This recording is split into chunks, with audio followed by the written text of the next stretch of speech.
Relief দায়ী অভিষেক ব্যানার্জি আর মদন মিত্র 10 কোটি টাকার আইনি নোটিশ দিয়েছে অভিষেক। 10 কোটি কেন, 600 কোটি টাকার গন্ডগোল আছে, সবে তো শুরু, দেখুন কি হয়। এদিকে মদন মিত্রকে এবার আইনি নোটিশ অভিষেক বন্দ্যোপাধ্যায়ের। আইনজীবী মারফত কামারহাটির বিধায়ককে নোটিশ দিয়েছেন অভিষেক বন্দ্যোপাধ্যায়। অভিষেক বন্দ্যোপাধ্যায়কে অপরাধী এবং খুনি বলার অভিযোগেই এই নোটিশ।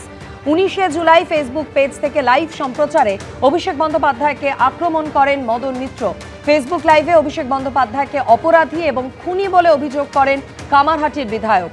এই সমস্ত অভিযোগ মিথ্যে, ভিত্তিহীন, বিদ্বেষমূলক এমনটাই উল্লেখ এই নোটিশে। 72 ঘন্টার মধ্যে মদন মিত্রকে নিঃশর্তে ক্ষমা চাওয়ার দাবি জানানো হয়েছে এই নোটিশে। নোটিশ পাঠিয়ে 10 কোটি টাকা ক্ষতিপূরণের দাবি অভিষেক বন্দ্যোপাধ্যায়ের।